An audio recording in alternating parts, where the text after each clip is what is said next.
하면 좋겠습니다. 오늘 예수님은 좁은 문으로 들어가기를 힘쓰라 하십니다.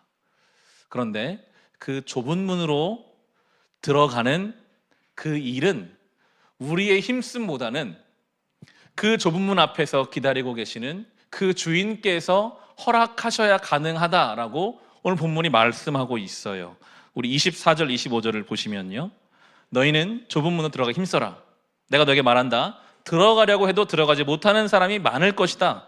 집주인이 일어나서 문을 닫아버리면 너희가 밖에서도 문을 두드리면서 주인님 문을 열어주십시오 하고 졸라도 주인은 너희가 어디서 왔나는 모른다 하고 대답할 것이다.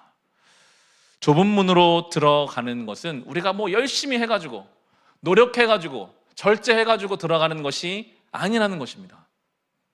주인께서 열어주셔야 들어갈 수 있다. 이들이 그 문 앞에서 아니 우리가 같이 밥도 먹고 아니 주인께서 우리를 가르치지 않으셨습니까? 그런데 나는 너희를 알지 못한다. 이 불의한 자들아 나에게 떠나가라 말씀하시거든요. 우리 26, 27절 같이 읽어보겠습니다. 그때에 너희가 말하기를 우리는 주인님 앞에서 먹고 마셨으며 주인님은 우리를 길거리에서 가르치셨습니다 할 터이나 주인이 너희에게 말하기를 나는 너희가 어디에서 왔는지 모른다. 불의를 일삼는 자들아 모두 내게서 물러가거라 할 것이다. 아멘. 예수님은 분명히 말씀하십니다. 신앙의 중심에는요 하나님이 절대적이십니다. 우리는 마치 내가 열심히 노력해서 좁은 문까지 가면 당연히 문 열어주셔야지. 내가 여기까지 오느라고 얼마나 수고했는데 내가 이 주의를 지키느라고 다른 사람들은 놀고 다른 사람 쉴 때 내가 예배드렸고 내가 수고했으니 당연히 열어주셔야 되는 것으로 생각할 수 있으나 성경 본문은요 그 문 앞에서 주님께서 열어주셔야 그래야 가능한 것이다. 주님 모른다고 하시면 아무 소용이 없을 수 있음을 말씀하고 있습니다. 신앙의 중심에는 주님이 계셔야 합니다. 네, 우리는 마치 신앙이라는 것을 내 삶의 선택, 내 삶의 액세서리와 같이 붙이고 싶을 때는 붙였다가 띄고 싶을 때는 띄워놓는 그런 마음으로 대할 때도 있습니다. 내가 좀 바쁘고 내가 좀 피곤하고 내가 좀 어려우면 나중에 해도 괜찮다. 내가 좀 여유가 생기고 좀 마음이 들면 새해가 됐으니까 내가 신앙생활 좀 제대로 해볼까.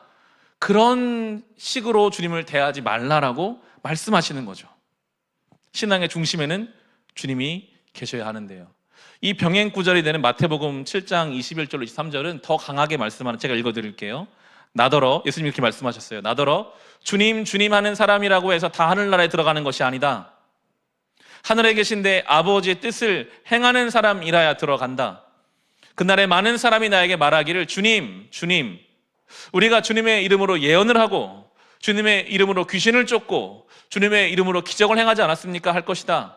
그때 내가 그들에게 분명히 말할 것이다. 나는 너희를 도무지 알지 못한다. 불법을 행하는 자들아 내게서 물러가라. 주님이 그렇게 말씀하실 수 있다는 거예요. 창세기를 주중에 묵상하는데요, 창세기 4장에는 최초의 예배가 나옵니다. 가인과 아벨이 각각 예배를 드려요. 가인은 농부니까 한 해의 소출을 가지고 하나님께 예배를 드리고, 아벨은 목자이기 때문에 태어난 양의 새끼를 가지고 하나님께 예배를 드립니다. 그런데 하나님이 누구의 예배는 받고 누구의 예배는 안 받으시잖아요. 가인의 예배는 안 받으시고 아벨의 예배를 받으세요. 예배의 처음부터 성경은 예배를 내가 드렸으면 당연히 받으셔야지 하나님이, 이게 아니라는 것입니다. 예배를 드리는 것은 우리지만 예배를 받으시는 분은 하나님이시기 때문에 받아들여지는 예배가 있고 받아들여지지 않는 예배가 있음을, 좁은 문 앞에 갔어도 내가 너희를 모른다 할 수 있고 들어오라 할 수 있음을 성경이 말합니다. 근데 주님께서 그 가인의 예배를 받지 않으시는 이유는요, 본문을 묵상해 보면 최종적으로는 그 예배를 받기 위해서 안 받으신 거거든요. 지금 그 예배가 뭔가 하나님 앞에 잘못되어 있고 예배를 받지 않고 나서 바로 하나님께서는 예배를 잘 드린 아벨에게 말씀하신 게 아니라 가인에게 말씀하셨어요. 가인아, 왜 너의 낯빛이 달라지느냐? 죄가 지금 너의 문에 도사리고 있다. 죄가 너를 다스리지 못하도록 해라. 네가 죄를 다스려야 한다. 그 말은 지금 너의 예배는 내가 받지 않지만 잘 준비해라. 잘 준비하고 더 채워져서 그래서 내가 진정한 예배를 너로부터 받고 싶다는 하나님의 말씀이 거기 담겨 있고 마음이 담겨 있습니다. 오늘 본문이 똑같습니다. 아니 하나님 문 앞까지 갔는데 왜 안 받아주세요? 그 말은요, 주님 앞에 좀 더 준비하라는 거거든요. 아예 들어오지 말라는 게 아니라 하나님 앞에 제대로, 정말 주님 앞에 제대로 준비가 되어서 그렇게 이 앞에 서라, 주님이 말씀하고 계십니다. 좁은 문으로 들어가라. 좁은 문으로 들어가라. 이 메시지를 유진 피터슨이 쓴 메시지 성경은 좀 더 이렇게 피부에 와닿게 번역을 해놔서요, 제가 읽어드릴게요. 너희는 하나님과 함께하는 삶에 전념하여라. 생명, 곧 하나님께 이르는 길은 정신을 바짝 차려야만 갈 수 있는 힘든 길이다. 좁은 문으로 들어간다는 것은 전념한다는 것입니다. 그 문을 여시는 분은 주님이시지만 그 문까지는 우리가 가야죠. 그 문 앞에 계시는 주님이 거기 나를 기다리고 계시니까요. 그냥 대충은 그 앞에 가기가 어렵습니다. 우리는 넓은 문으로 가고 싶거든요. 우리는 자연스럽게 그쪽으로 가고 싶어져요. 그냥 사람들이 가는 길을 큰 생각 없이 따라가게 됩니다. 그냥 그게 편하고 그게 익숙하고 그게 뭔가 나에게 더 맞는 것처럼 느껴지는데, 성경은 말합니다. 좁은 문으로 들어가라는 말은 정신을 바짝 차리고 내가 지금 잘 가고 있나, 전념해서 깨어서 거기서 나를 기다리는 주님 앞에 내가 어떻게 갈 것인가, 이 좁은 문으로 들어가라라는 이 메시지를 가지고 오늘 13장을 좀 살펴보려고 하는데요, 우리 13장 1절로 5절 말씀부터 한번 읽어보겠습니다. 누가복음 13장 1절로 5절 말씀 같이 읽겠습니다. 바로 그때에 몇몇 사람이 와서 빌라도가 갈릴리 사람들을 학살해서 그 피를 그들이 바치려던 희생제물에 섞었다는 사실을 예수께 일러드렸다. 예수께서 그들에게 대답하셨다. 이 갈릴리 사람들이 이런 변을 당했다고 해서 다른 모든 갈릴리 사람보다 더 큰 죄인이라고 생각하느냐? 그렇지 않다. 내가 너희에게 말한다. 너희도 회개하지 않으면 모두 그렇게 망할 것이다.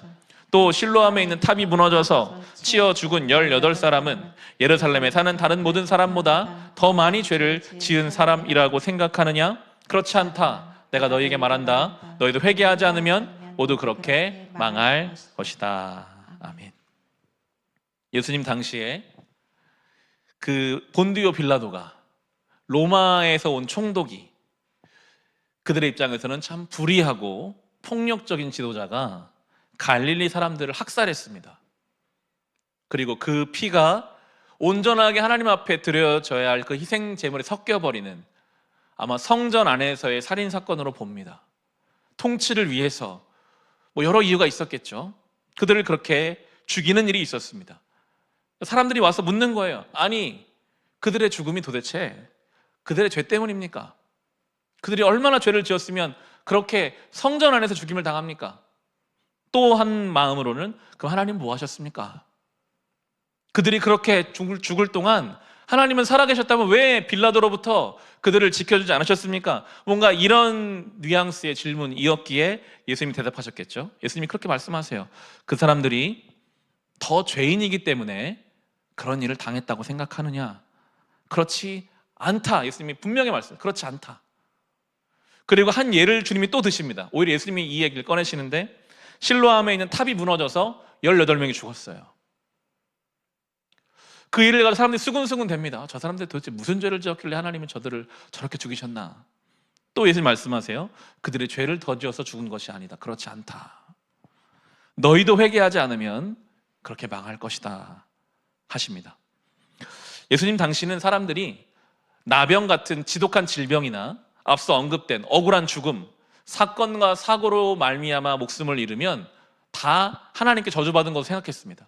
도대체 저 사람들은 무슨 죄를 지었길래, 부모가 죄를 지었길래 저렇게 된 것인가, 그렇게 다 해석하려고 했었습니다. 그 안에는요, 그렇게 죽지 않은 나는 그들보다는 좀 의롭다라는 자기 의의가 거기에 스며들어가 있는 것입니다.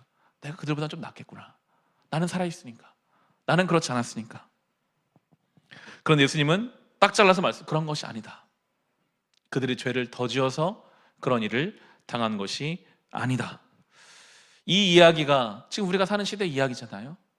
불의한 권력에 의해 어려움을 당하는 사람들, 사건과 사고를 인해 목숨을 잃는 사람들, 그 앞에서 우리도 똑같은 질문을 하게 됩니다. 하나님이 살아계시다면 하나님 뭐하고 계실까?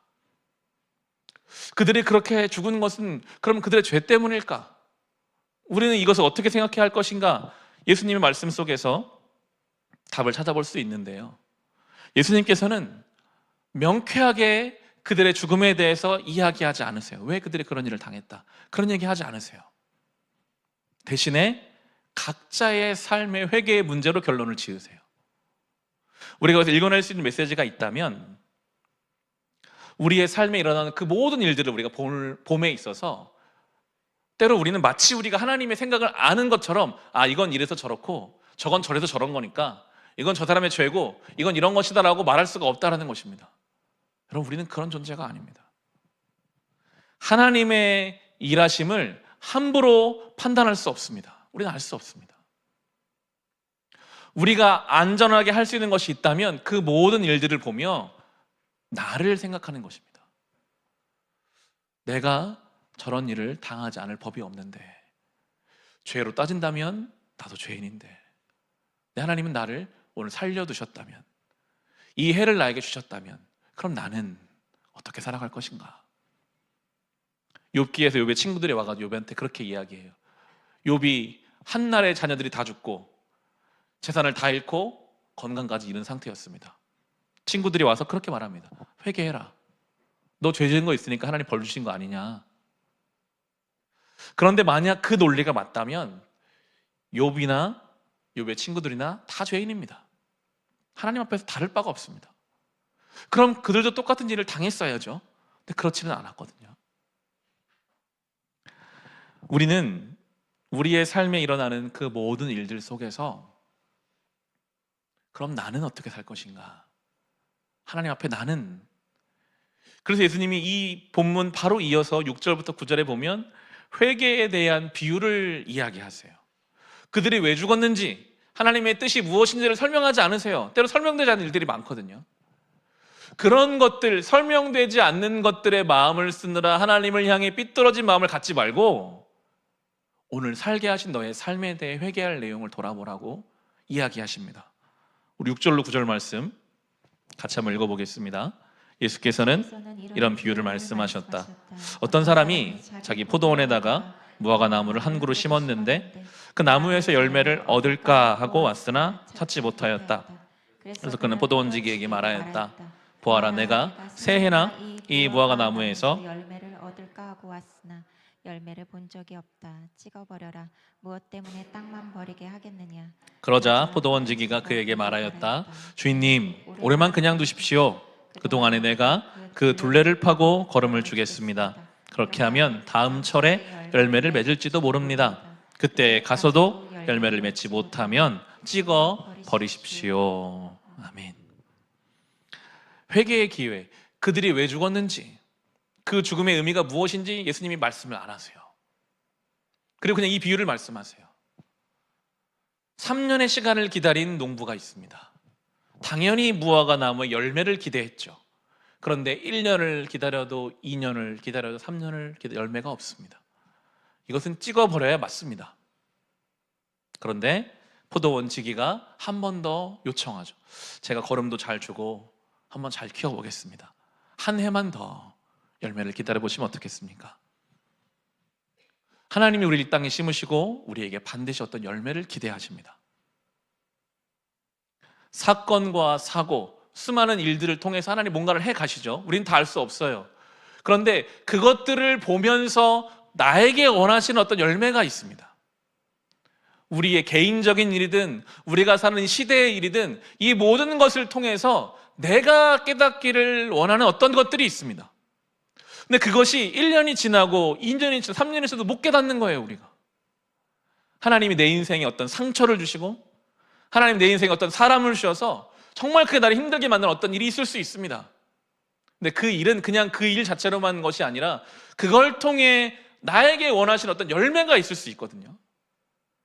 그런데 우리는 그 열매, 그것을 맺지 못하고 그냥 그것에 대해서 정죄하고 그것에 대해서 비난하고, 세상에 일어나는 모든 일들을 볼 때 제일 쉬운 건요, 그냥 같이 욕하고 같이 비난하고 같이 분노하는 거예요. 그런데 우리가 경험했지만 그것을 비난하고 정죄한다고 바뀌는 것이 하나도 없거든요. 바뀌는 것은 하나도 없습니다.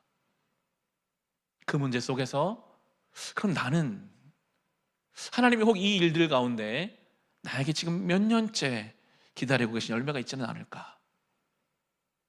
이미 열매가 맺혀지지 않았기 때문에 찍어 버리셔야 맞지만 우리의 중보자 되신 예수 그리스도께서, 우리의 보혜사신 성령께서 걸음을 더 주시겠다고, 기회를 더 달라고 요청하셨기에 우리에게 새해가 주어졌다면, 그럼 우리는 또 이 한 해를 살면서 내가 어떤 열매를 맺어야 할까에 대한 깊은 기도와 고민을 가지고 하나님 앞에 살아가야 할 것입니다.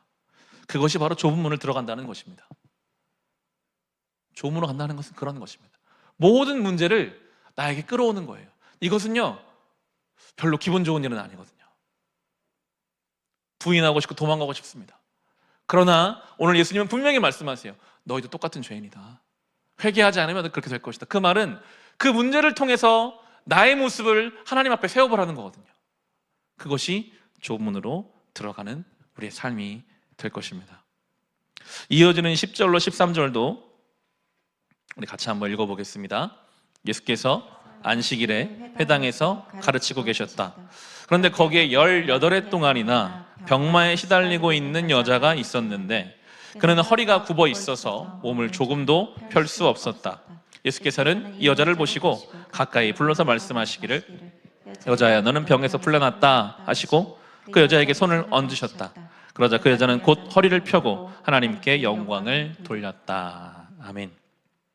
아마도 이런 분위기로 같이 모여서 예수님께 말씀을 듣고 있는 자리에 머릿속으로 한번 여러분 상상을 해보시면 좋을 것 같은데요, 18해 동안이나 아주 긴 시간이죠, 허리가 굽어서 조금도 펼 수 없는 한 여인이 있습니다.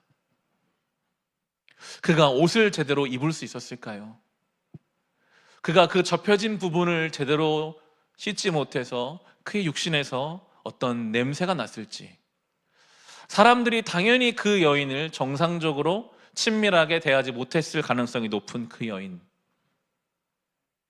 이 여인의 성경은 전혀 어떤 설명을 하고 있지는 않으나 그 18해 동안이라는 그 시간 동안에는 저는 아마도 그 중에 어느 일정 시간 동안은 회당에 하나님 앞에 이 여인이 안 나왔을 것 같아요. 억울하잖아요.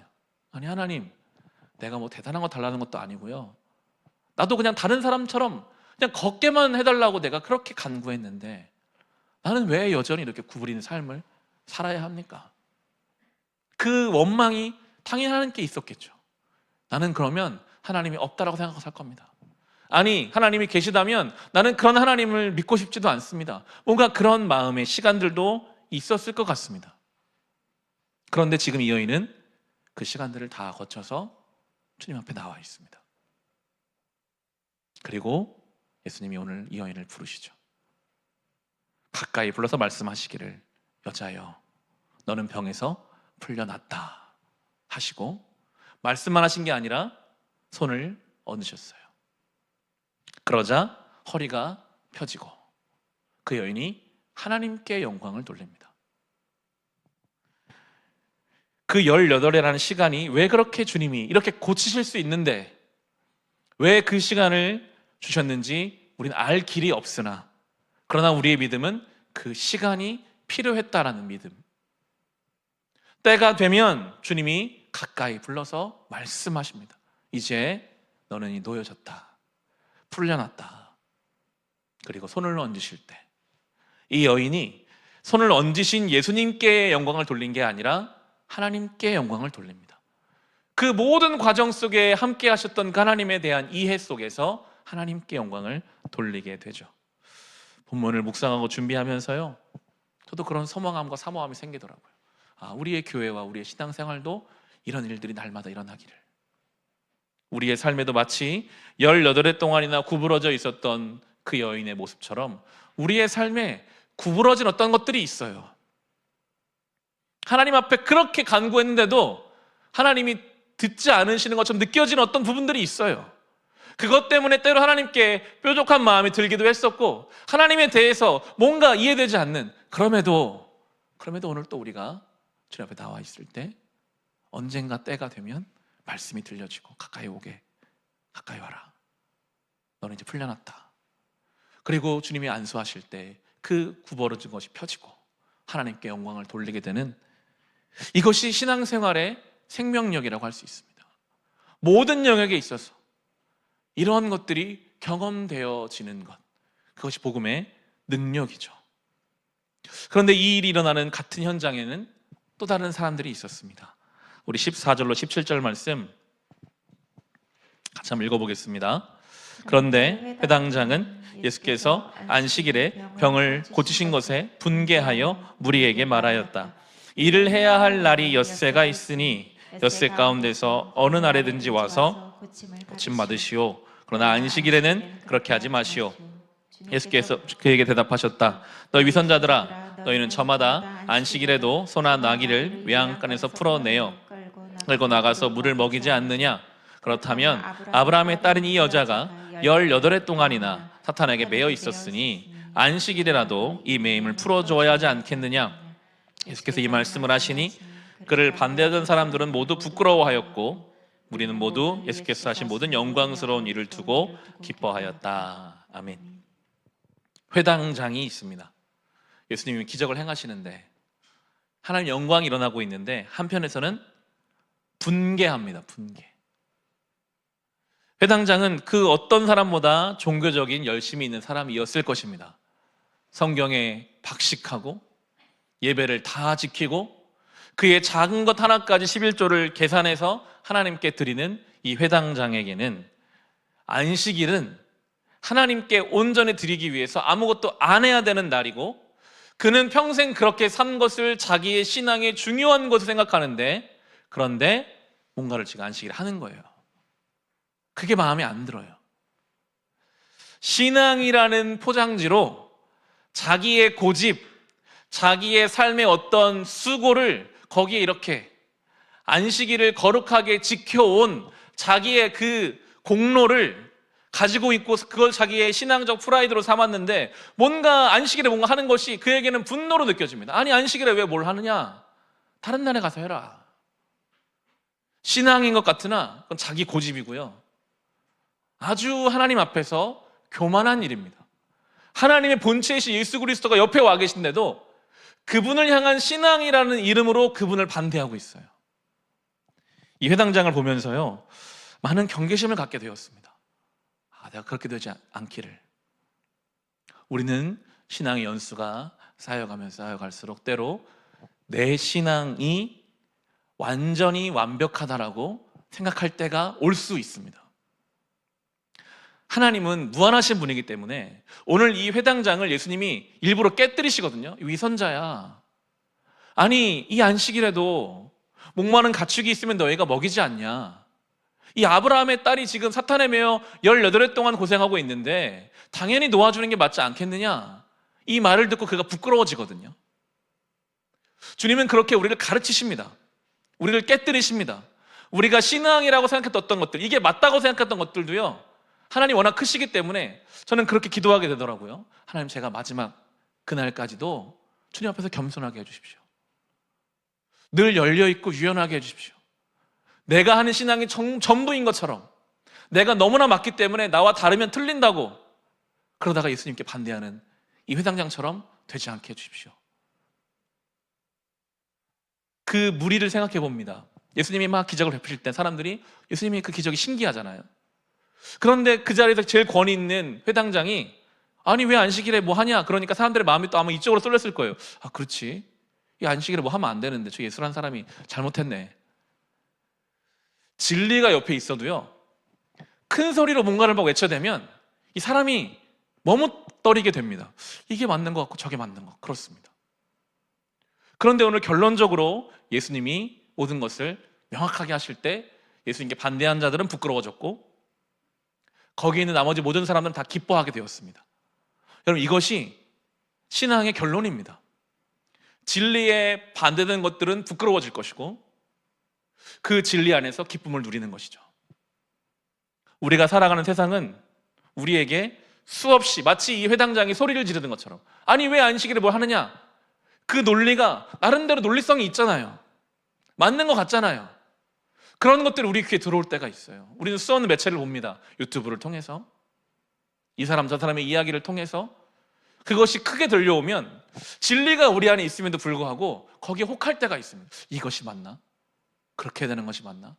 뭔가를 해야 할 것만 같고, 뭔가를 하면 안 될 것 같고, 그 안에서 왔다 갔다 할 때가 있습니다. 그러나 우리가 정말 진리의 귀를 기울이고 성령 안에서 그 좁은 문으로 들어가기를, 내가 어떻게 좀 더 주님 앞에 갈 수 있을까 하면요, 반드시 우리 내면에 있는 그 진리에 반하는 것들이 부끄러워질 것이고, 우리 주변의 모든 진리에 반하는 것들은 다 부끄러워서 도망갈 것입니다. 선악과 앞에서요, 분명히 먹으면 죽으리라 하신 주님 말씀이 있었지만 뱀이 와서 말하면 먹어도 돼, 하나님 손 될 거야, 거기에 넘어가잖아요. 진리 앞에서도요, 막 이야기하면 넘어갈 수도 있는 우리 연약함인데, 예수님을 통해서 부끄러운 것들은 부끄러워지고 기쁨을 경험하는 것, 그것이 우리가 애써야 할 좁은 문의 신앙일 것입니다. 요한복음에서는 예수님이 스스로를 그렇게 설명하세요. 요한복음 10장 9절에서는 예수님이 스스로를 문이라고 하십니다. 나는 문이다. 좁은 문은 결국 예수님이십니다. 요한복음 14장 6절은 나는 길이요 진리요 생명이다. 예수님이 길이라고 하시죠. 우리가 열고 걸어야 할 좁은 문, 좁은 길은 결국 예수님 그 자신이십니다. 예수님을 문으로, 예수님을 길로 우리가 삼아서 그분을 따라가야 할 텐데요, 그 예수님께서 오늘 13장, 누가복음 13장 31절로 33절 말씀 같이 한번 읽어보겠습니다. 바로 그때에 몇몇 바리새파 사람들이 다가와서 예수께 말하였다. 여기에서 떠나가십시오. 헤롯 왕이 당신을 죽이고자 합니다. 예수께서 그들에게 말씀하셨다. 가서 그 여우에게 전하기를, 보아라, 오늘과 내일은 내가 귀신을 내쫓고 병을 고칠 것이요 사흘째 되는 날에는 내일을 끝낸다 하여라. 그러나 오늘도 내일도 그 다음 날도 나는 내 길을 가야 하겠다. 예언자가 예루살렘이 아닌 다른 곳에서는 죽을 수 없기 때문이다. 아멘. 예수님께 와서 사람들이 말합니다. 헤롯 왕이 예수님 당신을 죽이려고 합니다. 예수님이 헤롯을 그렇게 부르세요. 여우에게 전하라. 주석을 보니 왜 여우라고 했는가를 설명할 때, 여우는 어떤 사자나 자기보다 강한 짐승 앞에 나서지 않고 자기보다 약한 짐승이 있을 때 이빨을 드러내서 먹잇감을 취하는, 헤롯이 그런 사람이었거든요. 로마 앞에서는 조용하고 가만히 있지만 자기에게 통치권이 허락된 자기 동족들을 어떻게든지 그들을 통해 자기 이익을 취하려고 하는 여우와 같은 기회주의자요, 자기 이익을 위해 무엇인가를 해내는 그 교활한 존재로서 여우로 헤롯을 칭합니다. 이 시대에는 그런 여우와 같은 존재가 많죠. 예수님은 그 앞에서 당당하십니다. 그 여우에게 전해라. 나는 귀신을 쫓고 병을 고칠 것이고 사흘째 되는 날에 그 일을 끝낼 것이다. 십자가의 사역을 말씀하시죠. 나는 내 갈 길을 갈 것이다. 그렇게 말씀하십니다. 우리가 이 한 해를 주님을 따라가려고 결단만 해도 벌써부터 우리 주변에 여러 모습의 여우들이 우리를 공격해 올 수 있습니다. 그러나 우리는 또 우리의 길을 가는 거죠. 이 33절이 저는 참 와 닿았는데요, 예수님이 그러나 오늘도 내일도 그 다음 날도 나는 내 길을 가야 하겠다. 예언자가 예루살렘 아닌 다른 곳에서 죽을 수 없기 때문이다. 그 예루살렘의 십자가를 향해 나는 갈 것이다.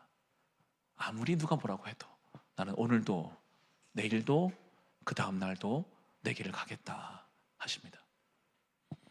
새해를 시작하면 믿지 않는 사람들도 해돋이를 보면서 뭔가를 빕니다. 이것도 됐으면 좋겠고 저것도 됐으면 좋겠고 내가 원하는 것들이 되기를 바라죠. 그런데 좁은 문으로 들어가는 신앙이라는 것은 내가 원하는 것 물론 주님께 구해야 할 것입니다. 그러나 주님이 오늘도 내일도 그 다음 날도 하나님 아버지께서 정하신 그 일을 향해 가다가 내가 거기서 죽으리라 하시잖아요. 내가 예루살렘에서 죽을 거다. 그게 우리가 따라가야 할 주님의 모습입니다. 오늘도 내일도 그 다음 날도 최소한 우리가 진지하게 주님을 따라가는 성도라면, 주님, 그럼 저는 어떻게 살아야 할까요? 물론 우리 안에 소원함이 있죠. 그 소원함은요, 예수 말씀하셨잖아요. 먼저 너희는 그의 나라와 그의 의를 구하라. 아버지께서 그걸 다 아신다. 우리의 기도의 내용에는 하나님, 제가 올해를 살 때 제가 어떻게 살면 좋을까요? 무엇을 향해 가야 할까요? 최소한 그런 기도가, 내가 마지막 죽는 그 자리가 어디가 돼야 할까요?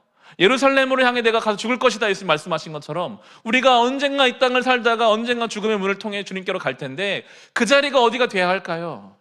하는 그런 기도와 소원을 가지고 우리가 살아가야 할 것입니다.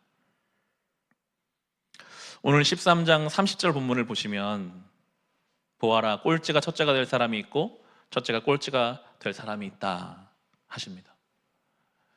때로 우리가 뒤처지는 것처럼 느낄 때가 있습니다. 그것이 신앙적이든 어떤 거든 간에. 그러나 너무 낙심할 필요는 없습니다. 오늘 성경에 말씀하시죠. 그 마지막 있는 사람이 앞서갈 수 있다. 앞서 나간다고 해서 뭔가 내가 지금 잘 되고 있고 올라가는 것 같이 느껴진다고 해서 교만하거나 자신할 것도 아닙니다. 언제든지 우리는 뒤로 물러날 수 있거든요. 인생이라는 마라톤으로 생각해 본다면 우리가 달려가다 보면 앞서갈 때가, 뒤처질 때가 있을 것입니다.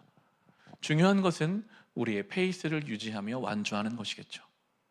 오늘도 우리는 좁은 문으로 들어가라는 주의 명령 앞에 서 있습니다. 우리가 그 앞에 가면 주께서 우리가 준비됐다면 문을 열어주시겠죠. 그때까지 우리도 구부러진 것을 주님 앞에 18해 동안이나 주님 앞에 기다렸던 그 여인처럼 때로는 기다리고, 신앙이라는 이름으로 포장된 나의 고집들을 다 주님 앞에 내려놓고 주님 앞에 늘 겸손하게 주님의 도우심을 구하며 그 좁은 문으로 주와 함께 나아가는 우리 모두 될 수 있기를 주님의 이름으로 축원합니다. 우리 같이 찬송하고